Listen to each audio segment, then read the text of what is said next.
Today we're going to begin a study in the most important topic that a human being can make a study of, and that is the life and teachings of Jesus Christ.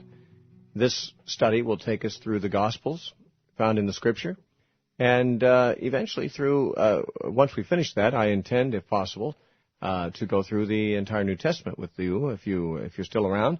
It's going to take us a while, though. We're going to spend a lot of time looking at the Gospels and learning as much as we can about this man, Jesus.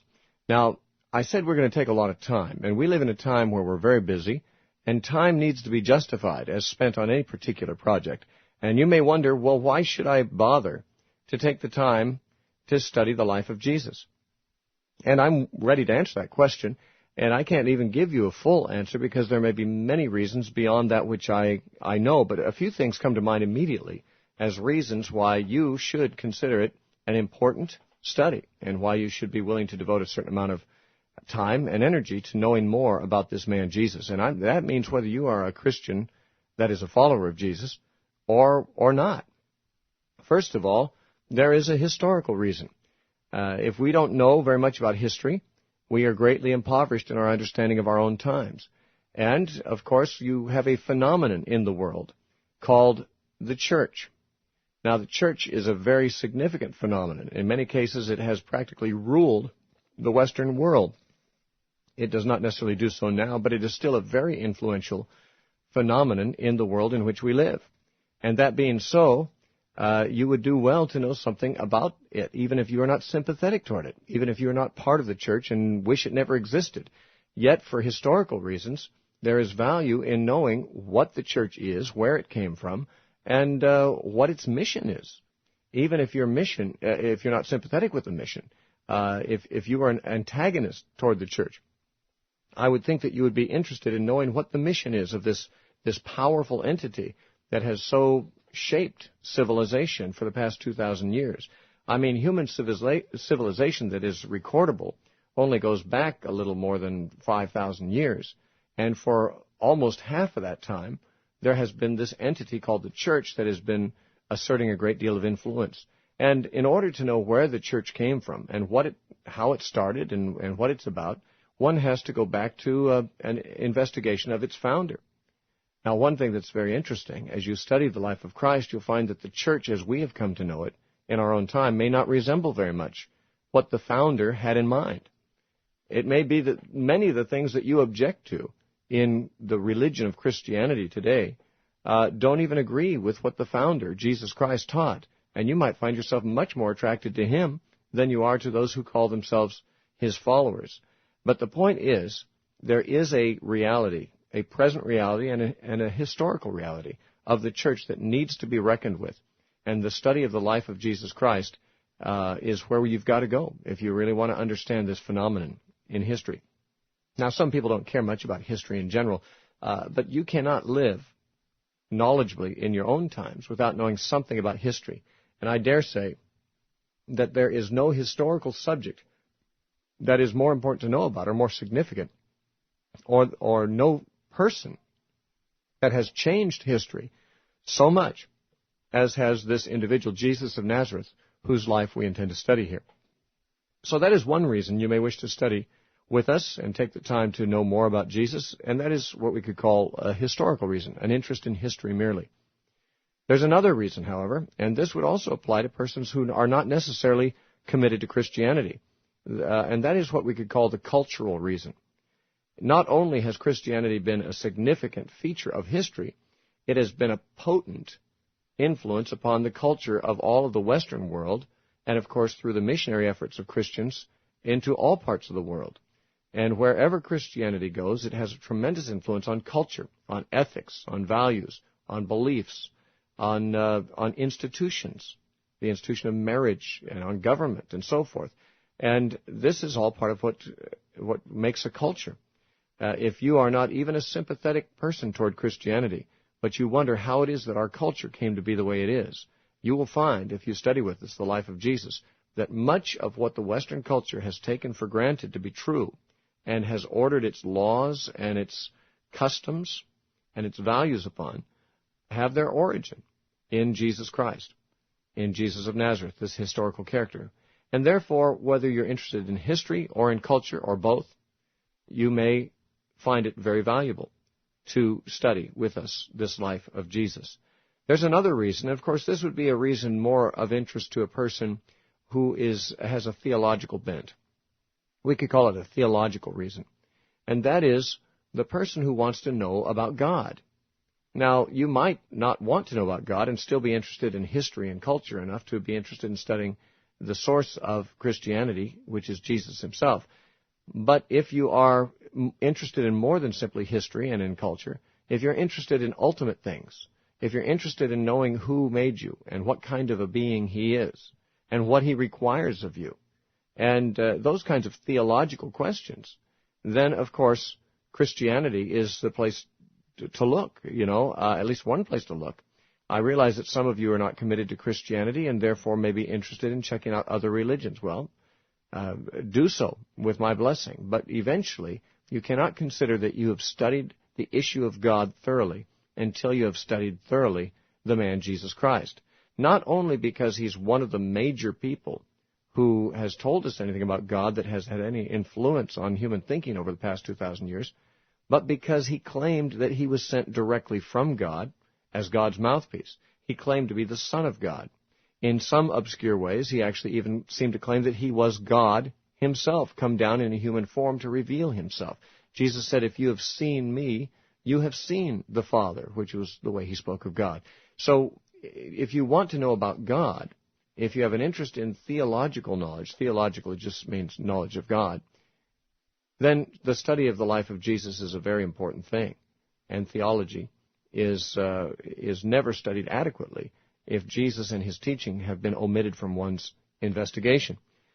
Now, there's a fourth reason, and this reason would really only appeal to people who are Christians.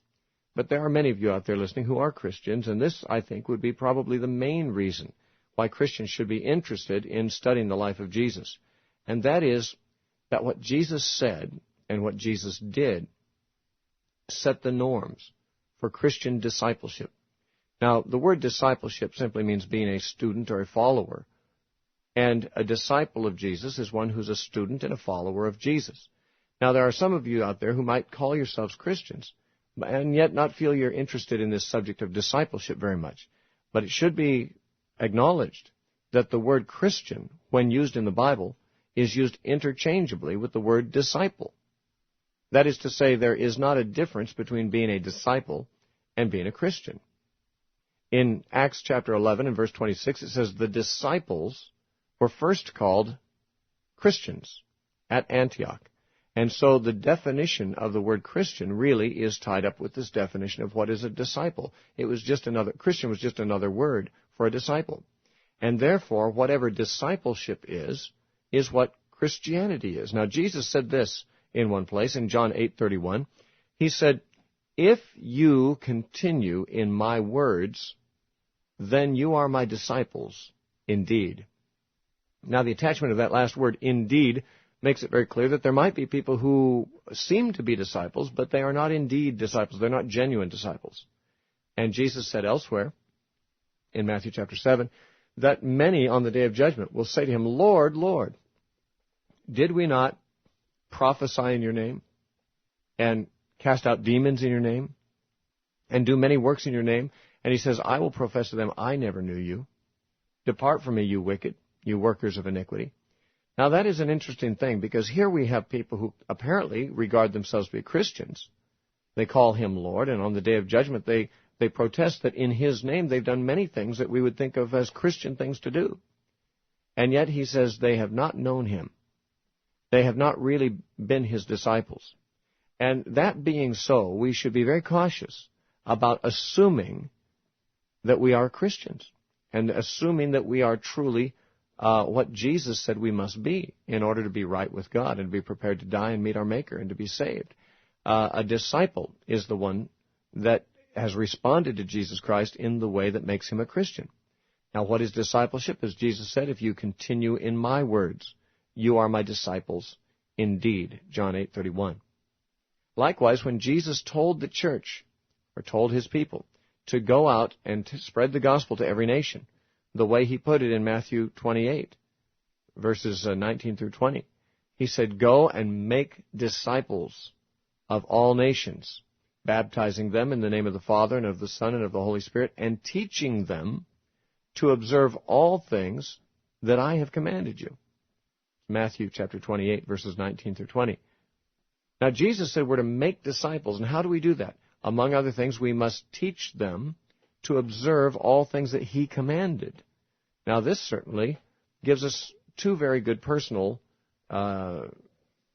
and discipleship-oriented reasons to study the life and teachings of Christ. First, Jesus said, "You are a disciple if you continue in my words." And secondly, you make disciples by teaching others to continue in His words or to observe whatsoever things He's commanded. And so we can see that just calling oneself a Christian or being attached to a church or professing to have had a conversion, those are not the things that really save a person. According to Jesus, one must do the will of the Father. One must follow Jesus Christ. They must continue in His teachings. And we're also told to imitate Him. It says in 1 John chapter 2 and verse 6 that he that says he abides in Christ ought himself also to walk even as Jesus walked, which means that we not only are to follow His teachings, but to follow His way of life, His walk. Now, that is a very excellent reason and motivation for Christians to study the life of Christ. And I suspect that there are many Christians who've never really seriously done so.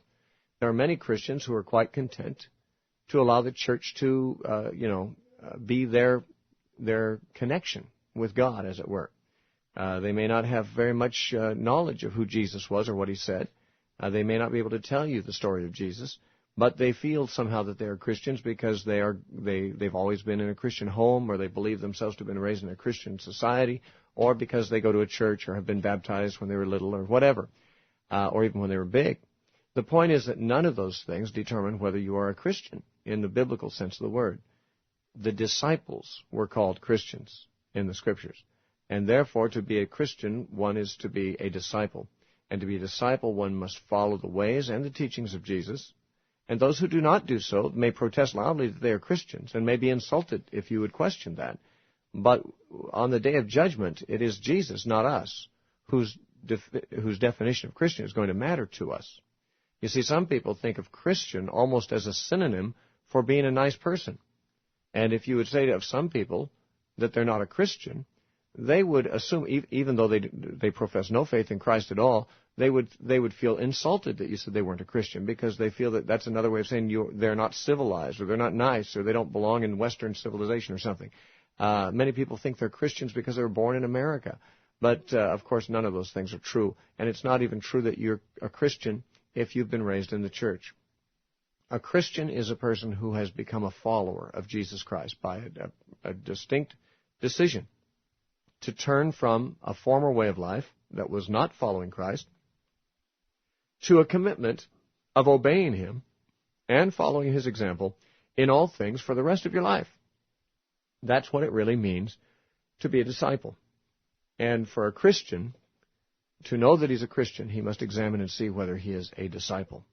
And therefore, to do that, we must read how Jesus lived and read what He taught to see whether, in fact, we are following Him, whether we are following His example and His teachings. You certainly cannot be a follower of Christ if you do not follow His example and His teachings. Now, of course, having talked about why we ought to study the life of Christ, there's another issue, and that is whether the study or the attempt to know about Christ is going to be an exercise in futility or not.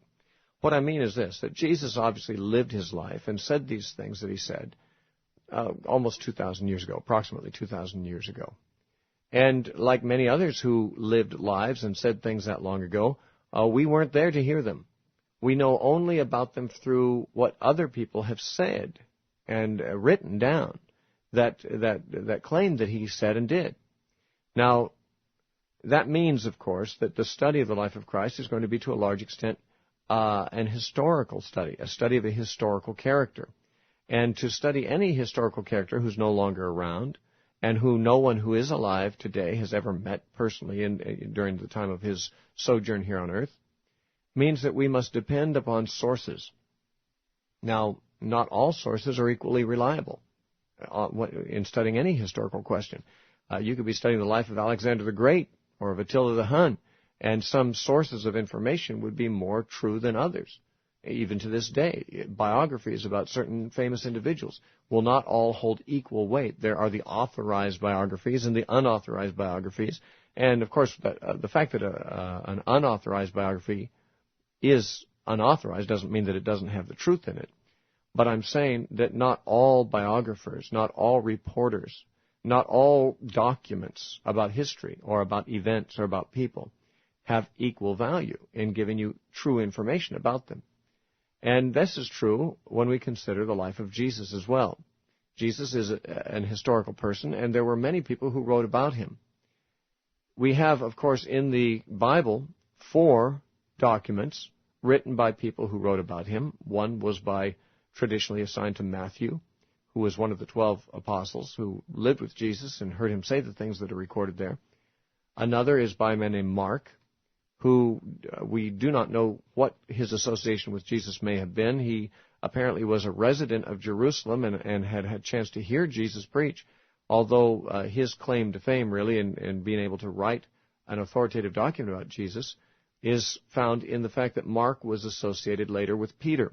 And Peter was, of course, a very close associate with Jesus, and Mark wrote down the things that Peter said. This information we gather from an early writer from the late 1st century named Papias, who told us that Peter preached, of course, the story of Jesus, and Mark was his interpreter, or wrote down what he said and translated into Greek, probably. And so we have Matthew, who was actually an eyewitness of much of what was said and done in the life of Jesus. Then we have Mark, who may have witnessed some of it himself, but of course his real source of information was Peter, who clearly was an eyewitness of much of that. Then you have Luke, who in no sense makes any claim to be an eyewitness, but Luke was closely associated with the men who were. Luke traveled for years with the Apostle Paul, and though Paul was not an eyewitness of the events in the Gospels, he brushed with the apostles all the time. Well, not all the time, but frequently. He had many brushings with Peter and James and John and even with Mark and Matthew and so forth, and therefore Luke, who traveled with Paul, had many occasions to hear from those who did see Jesus. And in the opening of his gospel, Luke mentions this, that he had opportunity to do the research and to acquire comprehensive knowledge of his subject. So Luke doesn't claim he's writing a first-hand account. He claims that he has researched it with people who did have first-hand information. And as such, that makes him a very good historical source as well. And then, of course, you have John, and there are some modern scholars who would like to dispute whether John is a reliable source or not. But if the Gospel of John is indeed written by John, the brother of James, who together were called the sons of Zebedee, who were among the 12, then John is a very good, reliable, first-hand eyewitness. Now, it's interesting that the Gospel of John mentions that the writer was an eyewitness of these things. It says that in John chapter 19, and it says again near the end of John in the closing statements that the author was an eyewitness of what he wrote. This, of course, has been disputed by many modern scholars, but these scholars are not really objective, in my opinion. These scholars many times have their own axe to grind and their own reason to want to eliminate John as a witness. The fact of the matter is that the early church, from the time of the apostles on, recognized that this gospel, the fourth gospel, was written by the man John, the apostle John, and recognized that Matthew, Mark, and Luke wrote the other 3 gospels. Now, if this is true, and we have no serious reason to dispute it or to doubt it, then we have really 3 eyewitness accounts and 1 well-researched account with eyewitnesses as the sources that the author consulted. And that is a very good documentation of any historical subject. Now, you might say, but these men were Christians, and therefore perhaps we should not trust what they said about Jesus as being historically accurate. Maybe they were biased. Well, can we really say that any historians are totally unbiased? I mean, they have their own way of looking at things that is true. And it is obvious that the gospel writers did believe that Jesus was the Son of God, and they believed that he rose from the dead. But the next question is, why did they believe that? Did they make up the stories because they fabricated the beliefs? Or did they become believers in those things because they were there and they saw the things that they recorded? Certainly this second suggestion is equally, if not better, accepted. as the reason that these men were Christians. They were Christians because indeed they saw what they saw and believed in him because of that. It is impossible, really, to come up with a rational explanation of Christian belief as it was passed down from the apostles. Or, how did it originate among them? Where did they get this idea that Jesus rose from the dead? If the story they told is not a true story. In other words, these were not men who were rabbis who were interested in talking about religious things. These were men who were fishermen and tax collectors and physicians and things like that. And they were not the kind of men to start a religion. In fact, they weren't even particularly religious men, it would appear, before they became Christians. But they saw something. They witnessed something that was striking to them, that amazed them, that convinced them. And they became believers that this Jesus whom they saw and whom they heard was indeed more than an ordinary man. Now, these men were largely Jews. Luke was probably a Greek, but Matthew, Mark, and Luke were Jewish men. And as Jews, they would not have any previous inclination to accept the suggestion that a man could be God, because the Jews were very stringent in their belief that there's only one God, and he's an invisible God, and man is not God, and so forth. And for them to eventually come up with the idea that Jesus was God in the flesh would go right against their Jewish conditioning.